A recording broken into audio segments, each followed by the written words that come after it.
ini akhir yang akan kita jalani. Itu aja. Masih komunikasi sama Nora nggak sih, atau mungkin Nora sempat ngechat lo meminta maaf untuk membujuk apa segala macam? Sempat itu terakhir bulan kemarin mereka berdua malah ya, bahkan saudara J juga ada DM, ada WhatsApp, berentet panjang, tidak pernah saya respon satu kata-kata. Tidak pernah saya respon.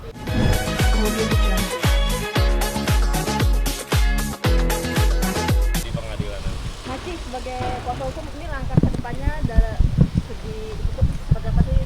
Ya, tentunya kan klien saya nantinya kan sebagai saksi korban, dia harus menceritakan secara detail nanti di muka persidangan ya. Apalagi ini kan pasalnya juga pasal 335 KUHP dan ada ITE-nya juga pasal 29 kan, junto 45B juga. Tentunya ini pasal yang bukan satu pasal ya. Tentunya nanti juga kita akan siapkan saksi-saksi ya yang dengar, mengetahui dan merasakan ya, seperti itu. Dan paling utama saksinya ada di sebelah saya. Salah satu saksi. Orang yang paling mendengar pertama kali percakapan by phone dari saudara J itu. Berarti saksinya hanya Ya nanti ada beberapa ya. Ada beberapa. Nanti kita hadirkan di muka Ini persidangan. salah satunya. Gitu. Ya. Biar lebih cair. siap masih ya Mas. Ya, ya. Terima kasih ya. Sekarang Telat, Bang. dimintain kemana Mas? Ke Jati dulu. Mungkin kalau sidang kan mungkin karena lokus deliknya di daerah Sabang, TKP telepon itu di Sabang, kemungkinan Jakpus. Kemungkinan Jakpus sih sidangnya. Kejati. Kemungkinan sidangnya di Jakpus. Kalau ini kan pelimpahan ke Kejati. Tadi saya juga konfirm ke penyidik saya juga ke Kejati DKI dulu. Kejati DKI. Iya, untuk melimpahkan berkasnya. Hasil penyidikannya berapa tadi? Kenapa? Kita hasil penyidikan dari di dalam seperti apa? Enggak, kalau saya itu by phone aja sama penyidik karena kan memang sudah tidak ada BAP tambahan atau hal segala lain yang perlu kita urus di sini kan. Paling tujuan saya ke sini hanya untuk berterima kasih kepada Polda Metro, terutama para penyidik di Treskrimum dan teman-teman kepolisian yang lain, karena menurut saya laporan saya diterima dengan sebaik, akhirnya bisa sampai tahap persidangan. Itu aja. Saya kesini mau berterima kasih dan sekaligus pamitan karena memang kasus ini sudah tidak lagi di ranah kepolisian, dan juga saya berterima kasih juga pada teman-teman media yang sudah membantu mengawal kasus ini juga. Itu aja, Pak. Oke, setelah P21 cukup puaskah untuk kasus ini sendiri? Kalau berbicara puas sih, puas nggak puas saya sih biasa aja ya. Yang penting saya bisa memberikan efek jera karena memang saudara J ini sudah pernah merasakan hukuman waktu itu di Bali, tapi dia yang masih berulah, apalagi sampai bermasalah sama saya, padahal saya support dia kan waktu itu ke Bali. Ya itulah, mudah-mudahan ketika nanti ada sudah dijatuhkan vonis, semoga saudara J bisa berubah lebih baik lagi lah, menjadi pribadi yang lebih baik lagi. Saya berharapnya itu aja. Kan cukup kenal nih dengan J ini kan? Enggak terlalu sih, Pak.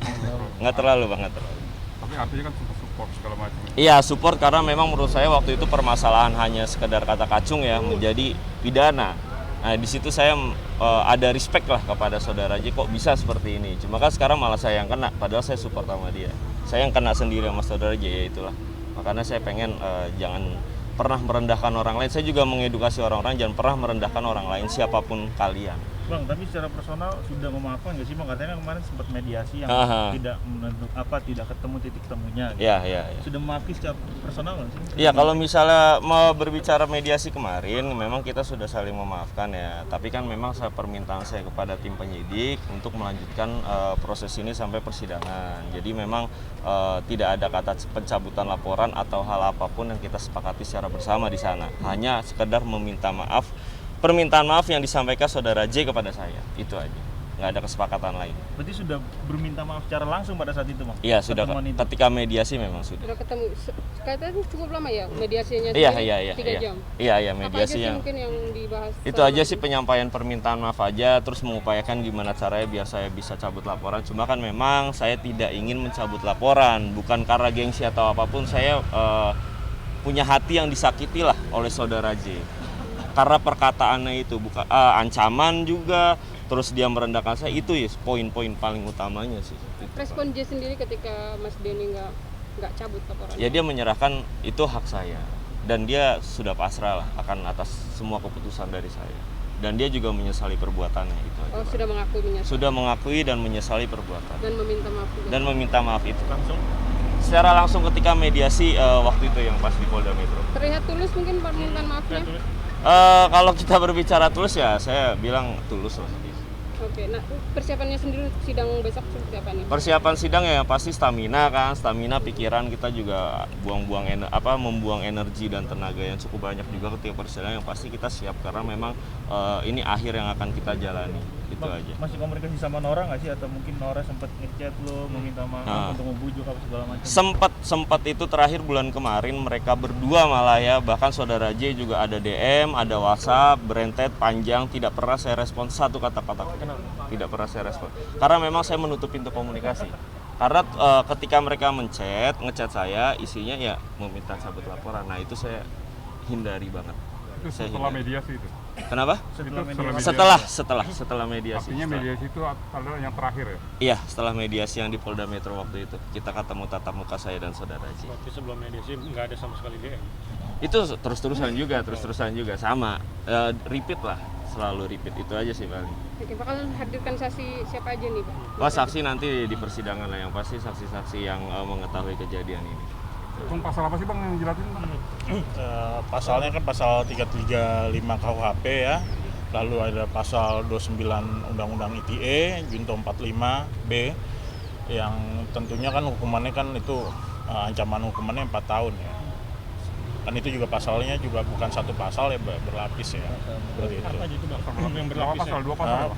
Pasal 335 KUHP dan pasal 29 Undang-Undang ITE ya. tentang Undang-Undang ITE, 29 Undang-Undang ITE 19 tahun 2016 perubahan atas Undang-Undang 11 tahun 2008. Ya nanti kita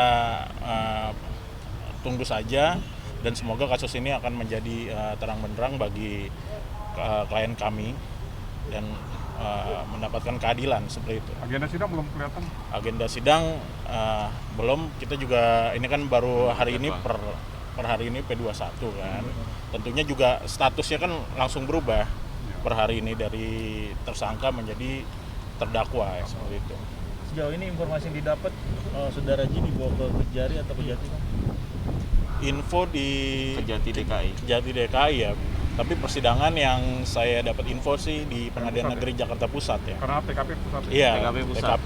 TKP lokus delikti kan di Jakarta Pusat ya, di Sabang ya. Sabang, waktu itu ya. Tanah Abang. Seperti itu. Berarti bakal ditahan langsung nih J hari ini? Oh, itu kita nggak tahu, makanya itu nanti Itu kewenangan dari kewenangan kejaksaan dari ya. kejaksaan, apakah langsung Dari diorenkan atau memang boleh dipulangkan lagi ke Bali, itu nanti Iya. saya Kita juga tunggu, menunggu kabar kita itu tunggu juga sih. berita. Ya berharapnya Iya. harapannya semoga ditahan. Biar nggak bolak-balik. Kan kasihan juga kita.